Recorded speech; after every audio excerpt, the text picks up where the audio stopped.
নমস্কার, আমি পঙ্কজ বিশ্বাস এবং আপনারা দেখছেন পলিটিক্যাল জালি। আমি জানি যে প্রত্যেক দিন আপনারা আমার এই প্রতিবেদনের জন্য অপেক্ষা করে থাকেন বিকেল থেকে রাত পর্যন্ত, তাই প্রত্যেক দিন আমাদের ভিডিও বানাতেই হয়। এবং সম্প্রতি আমি দেখছিলাম যে একজনের ছবি খুব ভাইরাল হচ্ছে, ইনি হচ্ছেন অপর্ণা দাস। দুর্ভাগ্য আমি এনার সম্পূর্ণ ছবিটি দেখাতে পারলাম না, কারণ এনার যে চেহারা, বিবস্ত্র চেহারা, সেটা ইউটিউবের গাইডলাইনের সমর্থিত নয়। স্বাভাবিকভাবেই এই অপর্ণা দাসের গল্প আজকে আপনাদের বলতে এসেছি। 2021 সালের নির্বাচনের পর যে ধরনের সন্ত্রাস হয়েছিল আপনাদের মনে আছে। সামনেই ভোট আসছে, 23 তারিখ 29 তারিখ ভোট, 4 তারিখ রেজাল্ট বেরোবে।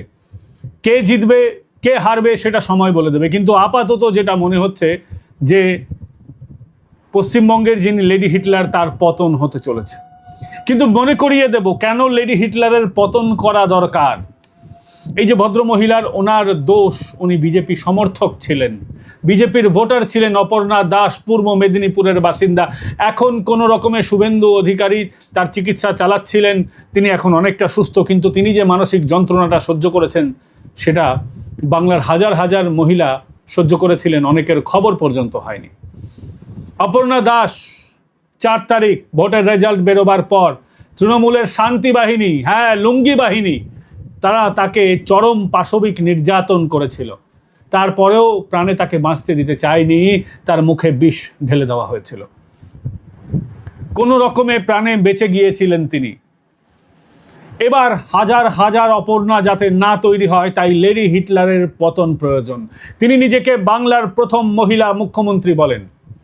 সারা দেশে এমনিতেও মহিলা মুখ্যমন্ত্রী সংখ্যা কম, কিন্তু এই বাংলার মহিলা মুখ্যমন্ত্রী সবচেয়ে বেশি যাদের প্রতারিত করেছেন তারা হচ্ছেন মহিলা। মহিলাদের সবচেয়ে বেশি প্রতারিত করেছেন লেডি হিটলার। তিনি বলেন না আমি মহিলাদের ক্ষমতায়ন করেছি। আরে ক্ষমতায়নের নামে শুধুমাত্র ভাতা দিয়েছেন আপনি, কিন্তু আপনি আজ অবধি কামদুনির বিচার করতে পারেননি। কামদুনির টুম্পা মৌসুমীরা আজও কাঁদছে। আপনি হাঁসখালির বিচার করতে পারেনি। আপনি কোনো মহিলাদের যে নির্যাতনের ঘটনা, পার্কস্ট্রিট, কামদুনি, সন্দেশখালী থেকে শুরু করে আরজি কর, কারো বিচার করতে পারেনি। এই ছবিটি দেখুন, এই মা আরজি করের মা, আজকে নাম বলতে অসুবিধা নেই কারণ তিনি প্রার্থী হয়েছেন রত্না দেবনাথ। তার মেয়ে ডাক্তার হতে চেয়েছিল, সে আজ বেঁচে নেই। কেন? এই তৃণমূল সরকারের জন্য। সঞ্জয় শুধু অপরাধী নয়, এ কথা বলছেন রত্না দেবনাথ। অভয়ার মা এ কথা বলছেন, আমাদের কথা নয়। আমি ঘটনাস্থলে সাক্ষী নই, কিন্তু সেখানে যারা ঘটনাস্থলে সেদিন ছিল, অভয়ার যারা সহকর্মী, যারা বামপন্থী, তারা পর্যন্ত বলছেন সঞ্জয় একা নয়, মাস্টার মাইন্ড অন্য কেউ অনেক প্রভাবশালী এর পিছনে ছিল। মানুষের কাঙ্ক্ষিত বিচার মমতা বন্দ্যোপাধ্যায় দিতে পারেননি। একেবারে শুরু হয়েছিল পার্কস্ট্রিট কাণ্ড থেকে। আপনাদের মনে হবে সুজেট, আজকে সে পৃথিবীতে নেই, মারা গেছে। সেই কাদের খান, তৃণমূলের বসিরহাটের সাংসদ নুসরত জাহানের তৎকালীন বন্ধু, তারপর গঙ্গা দিয়ে অনেক জল বয়ে গেছে, নুসরত মা হয়েছেন, তার শুভকামনা করি। তার বর্তমান সাংসারিক জীবনের শ্রীবৃদ্ধি হোক, ভালো হোক। কিন্তু সেই সময়কার কাদের খান ধরা পড়েছিল কি, বিচার হয়েছে কি, নির্যাতিতা মারা গেছে। কামদুনি কাণ্ড, বেশ কয়েকজন অভিযুক্ত ছাড়া পেয়ে গেছেন। তারা সেই সময়কার বসিরহাটের যিনি সাংসদ ছিলেন তার সহযোগী ছিলেন। সেখানেও লুঙ্গি বাহিনীর যোগ। কি বলবেন, প্যাটার্নগুলো সমান মনে হচ্ছে না? একেবারে যতগুলি মহিলাদের সঙ্গে নির্যাতনের ঘটনা হয়েছে, মমতার নেতৃত্বে যে সরকার চলছে তারা মহিলাদের নিরাপত্তা দিতে ব্যর্থ হয়েছে। মমতা বন্দ্যোপাধ্যায় বারংবার বলেন কলকাতা সুরক্ষিত। কতটা সুরক্ষিত আমার নিজে মনে আছে সল্টলেকে রাত্রিবেলা এখন কি হচ্ছে। রাত্রিবেলা মহিলারা আর সল্টলেকের মতো নিরাপদ জায়গাতেও নিরাপদ নন। আমি বহু বছর আগে একটা খবর করেছিলাম, সল্টলেকে একজন মহিলাকে সারা রাত উবেরে ঘোরানো হয়েছিল, সারা রাত তার উপরে পাশবিক নির্যাতন হয়েছিল। এখনো ইন্টারনেট ঘাঁটলে ওই খবরটি পাওয়া যাবে। এই হচ্ছে নারী নিরাপত্তার অবস্থা। সন্দেশখালীতে পিঠে বানাতে ডাকা হয়, তৃণমূল যারা করেন তাদেরকেও, বিজেপি যারা করেন তাদেরকেও। হিন্দুরা এইভাবে নির্যাতিত হচ্ছে শেখ শাহজাহানদের আমলে। শেখ শাহজাহান, শওকত মোল্লা এরা মুখোশ, আসল মুখটা লেডি হিটলার। আজকে আপনারা ভেবে দেখুন না, তিনি বলেন যে আমি মহিলা, বারংবার মহিলাদের কার্ড খেলেন, বারংবার ভিকটিম কার্ড খেলেন, কিন্তু যখন সত্যি মহিলাদের নিরাপত্তার কথা আসে তিনি কি বলেন? ওই তো প্রেমের সম্পর্ক, দেখুন প্রেগনেন্ট ছিল কিনা, দেখুন লাভ অ্যাফেয়ার্স ছিল কিনা, বারবনিতার তার কাস্টমারের সঙ্গে ঝগড়া ছিল কিনা। তিনি এই কথা বলে বলে তিনি উল্টে ভিকটিম শেমিং করেন, উল্টে যারা নিগৃহীত, নির্যাতিত তাদের পক্ষে কোনোদিন দাঁড়াননি, উল্টে তাদের বিরুদ্ধাচরণ করেছেন রাজ্যের মুখ্যমন্ত্রী মমতা বন্দ্যোপাধ্যায়। কখন? যখন তদন্ত চলছে। এ কি আপনার মুখ্যমন্ত্রীর কাছে কাম্য এটা? আজকে শুধুমাত্র লক্ষ্মীর ভাণ্ডারের টাকা দিয়ে দিলে তার জীবন কিনে নেওয়া যায়, মহিলাদেরকে কিনে নেওয়া যায়? আজকে তামান্না খাতুনদের কি অপরাধ ছিল?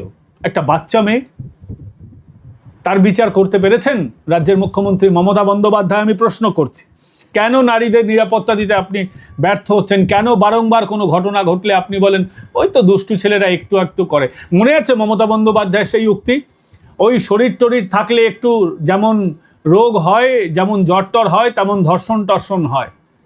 এই মুখ্যমন্ত্রী বলেছিলেন, গর্বের মুখ্যমন্ত্রী, তিনি নাকি সততার প্রতীক, বঙ্গেশ্বরী মনে করেন নিজেকে। ক্ষমতা চলে গেলে কি হবে জানেন তো? কখনো ভেবে দেখেছেন? এই কত মায়েদের হাই লাগবে আপনার মুখ্যমন্ত্রী মমতা বন্দ্যোপাধ্যায়, আপনাকে বলছি, কত মানুষের হাই লাগবে। আজকে নারী নিরাপত্তা তো যা বলছি তা বলছি আমরা, সেটা আপনারা সকলেই জানেন। আজকে আঙ্গনওয়াড়ির কর্মী, যারা মহিলা কর্মী, যারা রাজ্য সরকারের মহিলা কর্মী, তাদের সঙ্গে কি করেছেন মমতা বন্দ্যোপাধ্যায়? আজকে আঙ্গনওয়াড়ির কর্মীদের কম বেতনের স্বেচ্ছাসেবক বানিয়ে রেখেছেন। তারা কেন বেতন পাবে না? তাদের কি বেতন পাওয়ার অধিকার নেই? মমতা বন্দ্যোপাধ্যায় ক্ষমতায় আসার পর পর পর পর পর তার বিধায়কদের বেতন বাড়িয়েছেন। বিজেপির পরিষদীয় দল তার প্রতিবাদ করেছে, আজও বিরোধী দলনেতা শুভেন্দু অধিকারী প্রতিবাদ স্বরূপ তার বেতনটা নেন না। তার বিধানসভার যে বেতন সেটাকে তিনি দিয়ে দেন অন্যান্য সামাজিক কাজে। মমতা বন্দ্যোপাধ্যায়ের মতন ছবি থেকে কোটি টাকা তার হয় না, তার ব্যবসা আছে, বাণিজ্য আছে, ব্যবসায়ী মানুষ, কিন্তু ছবি এঁকে হাম্বা হাম্বা কাম্বা কাম্বা লিখে কোটি কোটি টাকা বিক্রি হয় না বই তার। এগুলো কিভাবে হয়? সময় আসলে বেরোবে সব। কিন্তু আজকে ভেবে দেখেছেন আপনারা আশা কর্মীরা কেন পথে? রাজ্যের মুখ্যমন্ত্রী একজন মহিলা, আজকে আশা কর্মীরা পথে, আজকে মহিলা শিক্ষকরা পথে, আজকে মাদ্রাসার শিক্ষকরা পথে, আজকে গোটা সিস্টেমটাকে, গোটা শিক্ষা ব্যবস্থাকে তিনি রাস্তায় নামিয়ে নিয়ে এসেছেন, গোটা রাজ্যটাকে তিনি রাস্তায় নামিয়ে নিয়ে এসেছেন। কারা প্রতিবাদ করছে না? চিকিৎসকরা প্রতিবাদ করছে, শিক্ষকরা প্রতিবাদ করছে, আইনজীবীরা প্রতিবাদ করছে। গোটা সমাজটা আজকে পথে নামিয়ে এনেছেন মমতা বন্দ্যোপাধ্যায়কে, এই রাজ্যটাকে পথে নামিয়ে এনেছেন আপনি। আজকে বলুন তো, কেন নারীদের বিরুদ্ধে অপরাধের ক্ষেত্রে দোষী সাব্যস্তের হার এ রাজ্যে মাত্র 17%? কেন? যতগুলোই অপরাধ হয়, এফআইআর হয়, আমরা বলছি না সব সত্যি, কিন্তু তার মধ্যে বেশিরভাগ তো সত্যি, অনেকটাই তো সত্যি। এত কম তো নয় যে তাহলে তার মানে যদি এটা হয় তাহলে তো ফলস এফআইআর হয়, সেটা তো হয় না। রাজ্যে 83% ফলস এফআইআর, তাহলে যদি ফলস হয় তাহলে তার শাস্তি হয় না কেন? মমতা বন্দ্যোপাধ্যায় বলতেই পারেন ভুয়ো এফআইআর। তাহলে নেয় কেন আপনার পুলিশ? আপনার পুলিশ এফআইআর নেওয়ার আগে বোঝে না? চার্জশিট দেওয়ার আগে জানে না? অবশ্যই রাজ্যে কিভাবে চার্জশিট হয় আমরা জানি, কিভাবে ভুয়ো কেস দেওয়া হয় বিরোধী মহিলা হোক পুরুষ হোক সকলকে। আজকে পুলিশ এই 17% দোষী সাব্যস্তের হার মহিলা নির্যাতনের ক্ষেত্রে, তার কারণ পুলিশ দোষীদের পাশে দাঁড়িয়ে যায় অনেক ক্ষেত্রে। মমতা বন্দ্যোপাধ্যায় নিজে বড় বড় মামলায় বিভিন্ন রকমের মন্তব্য করে যে তদন্ত চলে, সেই তদন্তটাকে নষ্ট করে দেন। বিরোধীদের এটা অভিযোগ। প্রত্যেকটা বড় কেসে দেখবেন মমতা বন্দ্যোপাধ্যায় একটা আলটপকা মন্তব্য করে দিয়েছেন। তারপর রাজীব কুমাররা কিভাবে কেস সাজায় সেটা তো আমরা জানি, আমরা তো দেখেছি। যে পুলিশ আজকে উর্দি পরে আছে কিন্তু মনে মনে তার হাতে তৃণমূলের ঝান্ডা আছে, সেই পুলিশ আর মহিলাদের কি বিচার দেবে আপনারা বলুন তো? আজকে আপনারা জানেন, আপনাদেরকে একটা তথ্য দিই, আগের ভিডিওতেও আমি বলেছি, একটি ভিডিওতে আমি বলেছি যে সারা ভারতবর্ষে যা অ্যাসিড অ্যাটাক হয় তার মধ্যে এ রাজ্যে মহিলাদের উপরে অ্যাসিড অ্যাটাকের সংখ্যা 27%। সারা ভারতবর্ষে যা হয় শুধুমাত্র পশ্চিমবঙ্গে 27%। একটা অ্যাসিড অ্যাটাকের ক্যাপিটাল হয়ে গেছে। আপনি কি আরেকটা তথ্য দেব, জানেন যে এ রাজ্যে অচিহ্নিত যৌন অপরাধীদের সংখ্যা রাজ্য দ্বিতীয় স্থানে। মহিলাদের যে যৌন অপরাধ হয় মহিলাদের প্রতি, তাতে চিহ্নিতই হয় না।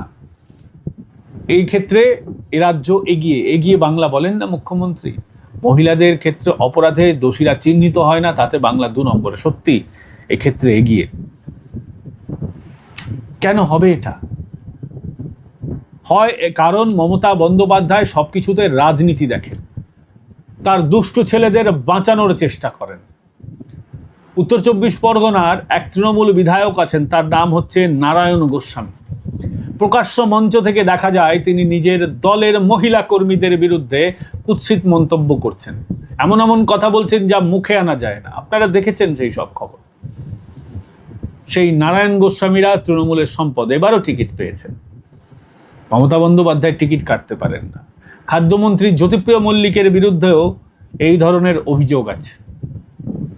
তিনি গাড়িতে মহিলাদের বসিয়ে নিয়ে চলতেন, এটা উত্তর 24 পরগনার সমস্ত রাজনৈতিক দলের নেতারা জানে। তার মহিলা সখ্যতা হতেই পারে। তিনি কারো সহমতিতে যদি কিছু হয়ে থাকে কোনো অসুবিধা নেই, কিন্তু আমার মনে আছে O2 হোটেলে একজন মহিলা প্রেস কনফারেন্স করে অভিযোগ করেছিলেন বালু তার শোষণ করেছেন। তারপর সেই কেস ধামাচাপা পড়ে গেছে, কেসের কিছু হয় না। যতদিন রাজ্যে লেডি হিটলারের শাসন আছে মহিলারা মুখ খুলতে ভয় পাবে। সামনে এলেও FIR করলেও তার তদন্ত ঠিক করে হবে না, চার্জশিটে ঘাপলা হয়ে যাবে। যখন বিচার পর্ব চলবে পুলিশ এমনভাবে কেসটাকে ঘুরিয়ে দেবে যে আলটিমেটলি বিচার হবে না। কামদুনি এর উদাহরণ, চোখের সামনে। অভয়ার ঘটনা, আরজিকর কাণ্ড এর উদাহরণ, চোখের সামনে। এখন রত্না দেবনাথ প্রার্থী হয়েছেন, কি করবেন তিনি? আলটিমেটলি জেতার আশায় যে তিনি এমন একটি দলে দাঁড়াবেন যাতে জিততে পারেন, তাহলে বিধানসভায় পৌঁছলে তিনি তার মনের কথা বলতে পারবেন, যেখানে তার কথা রেজিস্টার্ড হবে, পশ্চিমবঙ্গের ইতিহাসে থেকে যাবে। সাংবাদিকরা অনেক তার কথা কেটে দেয়, কাটছাট হয়ে যায়, অনেক কথা তার টেলিকাস্ট হয়নি, তার অভিযোগ এটা।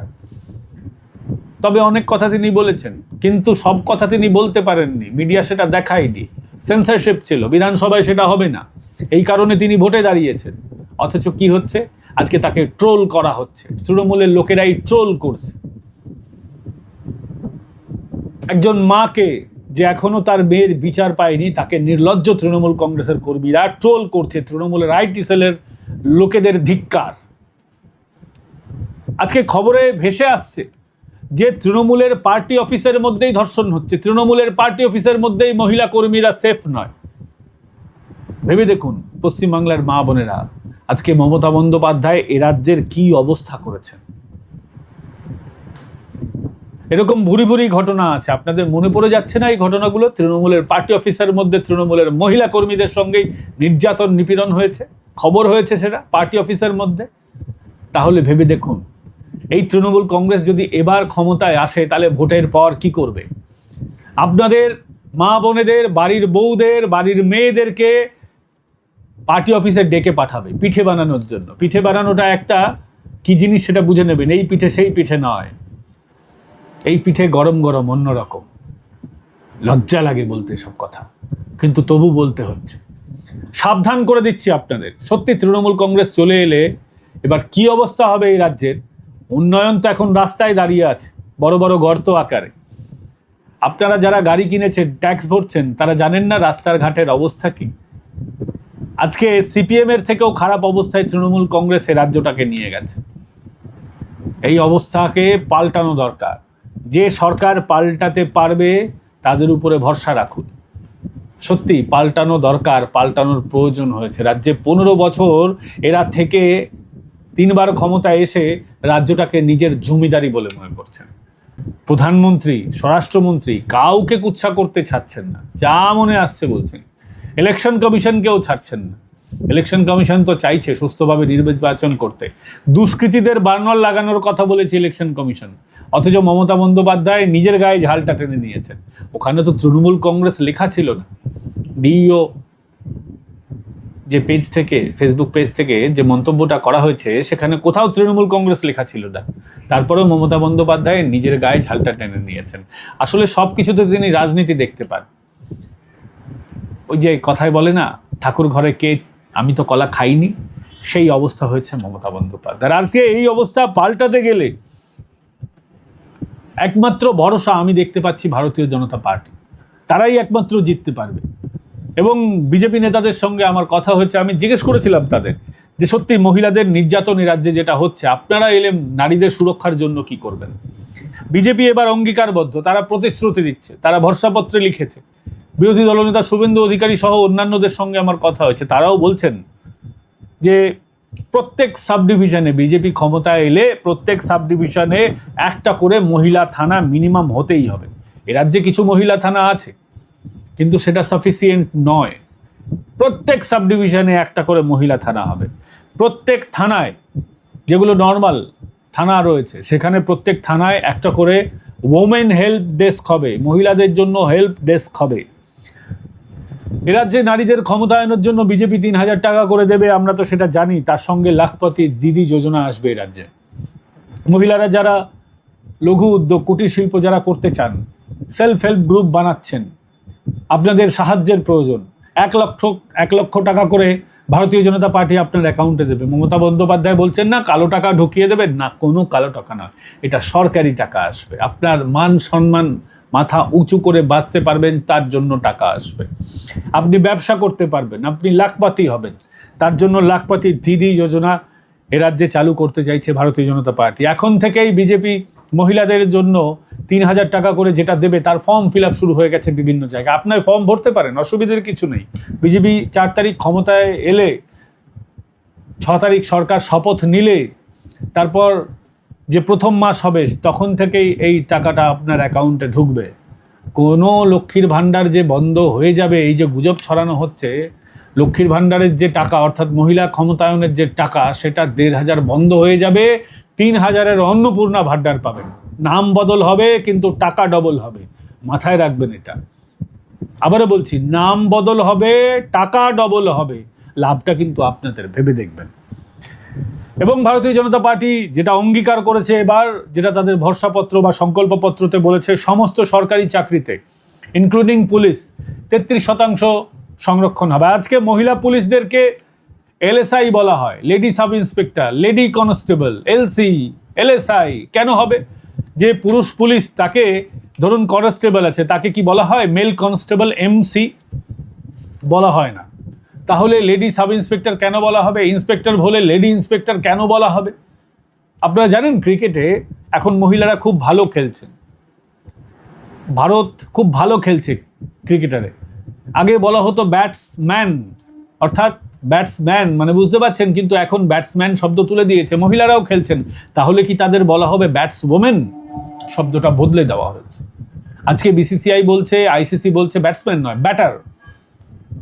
তাহলে তিনি যিনি কনস্টেবল, তিনি মহিলা হলে তিনিই কনস্টেবল, তিনি ইন্সপেক্টর হলে মহিলা ইন্সপেক্টর নয়, তিনিও ইন্সপেক্টর। আজকে এসপি হলে কি বলা হবে?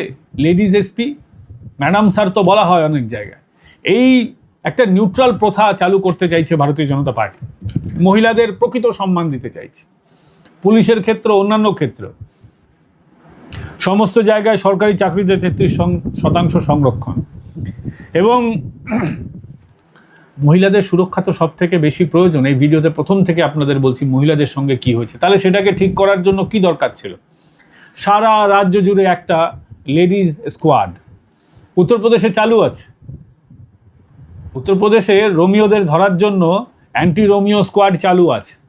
এ রাজ্যে বিজেপি বলছে তারা ক্ষমতায় আসলে মহিলা অফিসারদের নিয়ে একটি দুর্গা স্কোয়াড বানাবে। সমস্ত জায়গায়, সারা পশ্চিমবঙ্গে বিভিন্ন থানা এলাকায় দুর্গা স্কোয়াড থাকবে, যাদের কাজ হবে ইভটিজিং আটকানো, মোলেস্টেশন আটকানো, মহিলাদের প্রতি যে হিংসা হচ্ছে, অপরাধ হচ্ছে, সেগুলোকে আটকানো, গার্হস্থ্য হিংসা হলে সেখানে পৌঁছে যাওয়া, সেটাকে আটকানো, মহিলাদেরকে সেফটি সিকিউরিটি দেবে এই দুর্গা স্কোয়াড। খুব জরুরি। মমতা বন্দ্যোপাধ্যায় কয়েক জায়গায় খাপছাড়া পিঙ্ক পুলিশ করেছেন। এগুলো দিয়ে হয় না, খাপছাড়া কাজ করলে হয় না, সারা পশ্চিমবঙ্গ জুড়ে করতে হবে। পাইলট প্রজেক্ট আজকে মমতা বন্দ্যোপাধ্যায়ের বন্ধ হয়ে গেছে, সব জায়গায় গয়ঙ্গচ্ছতি মনোভাব। আসলে তার শুধুমাত্র ইচ্ছা ক্ষমতায় টিকে থাকা, তার জন্য নানান রকমের চমক দেন বিভিন্ন সময়, কিন্তু সেটাকে সমাজের উপকারে তিনি লাগান না। প্রধানমন্ত্রী নরেন্দ্র মোদী বারংবার বলছেন সবকা সাথ সবকা বিকাশ হয়েছে, সবকা হিসাব হবে। মহিলাদের প্রতি যারা অন্যায় করবে তাদের কিন্তু হিসাব হবে। উত্তরপ্রদেশে দেখেছেন না, আতিক আহমদের হিসাব হয়েছে, যারা বড় বড় মাফিয়া ছিল তাদের হিসাব হয়েছে। এ রাজ্যেও বিজেপি ক্ষমতায় এলে নারী নির্যাতনের ঘটনা ঘটলে তার হিসাব, ইনস্ট্যান্ট হিসাব হবে। হিসাব হওয়ার প্রয়োজন আছে। প্রত্যেক নারী নির্যাতনের যে কেস হবে তাতে সাজা হবে, সাজার অঙ্গীকার করছে ভারতীয় জনতা পার্টি। তারা বলছে যে শুধুমাত্র সাজা টাজা যেমন হচ্ছে হবে, মহিলাদের ক্ষেত্রে তো শুধুমাত্র নির্যাতন তো ইস্যু আছে, তার পাশাপাশি অনেক রকম সমস্যাও আছে, তাদের চাকরি বাকরির সমস্যা আছে। মহিলাদের জটিল রোগ হলে তার চিকিৎসা হবে সম্পূর্ণ বিনামূল্যে, সেটাও অঙ্গীকারপত্রে আছে। এবার আপনাদের উপরে, কাকে চাইবেন আপনারা? ভারতীয় জনতা পার্টিকে চাইবেন নাকি লেডি হিটলারকে চাইবেন? ভেবে দেখবেন, ভোটটা দেওয়ার আগে সবসময় ভেবে দেখবেন। আপনাদের সকলকে নববর্ষের শুভেচ্ছা। ভালো থাকবেন, সুস্থ থাকবেন। বাংলা 1433 এই বছর আপনাদের শুভ হোক। এই বছরটা পরিবর্তনের বছর হোক, আপনারা পরিবর্তনের অঙ্গীকার নিন। আবার বাড়িতে এই ভিডিওটা শেষ করছি, একটা ঘটনা বলে শেষ করি। দুদিন আগেও ভাঙচুর হয়েছে, দুষ্কৃতীরা আমার ঘরের জানলা কাচ ভেঙে দিয়ে গেছে। আমরা তাতেও ভয় পাচ্ছি না, এটাকে নিয়ে আলাদা করে ভিডিও বানাবো না, তাতে দুষ্কৃতীরা মনে করবে যে আমরা ভয় পেয়েছি বা আমরা দমে গেছি। আপনারা কাঁচ ভাঙুন, আমাদের গাড়ি ভাঙুন, আমাদের উপর কেস দিন, আমরা কিন্তু ভয় পাই না। ভালো থাকবেন, সুস্থ থাকবেন। আগামীকাল আবার দেখা হবে আপনাদের সঙ্গে, আপনাদের এই প্রিয় চ্যানেলে, যার নাম পলিটিক্যাল ডেইলি। দেখা হচ্ছে আগামীকাল আবার আপনাদের সঙ্গে নতুন বছরের দ্বিতীয় দিনে। ভালো থাকবেন।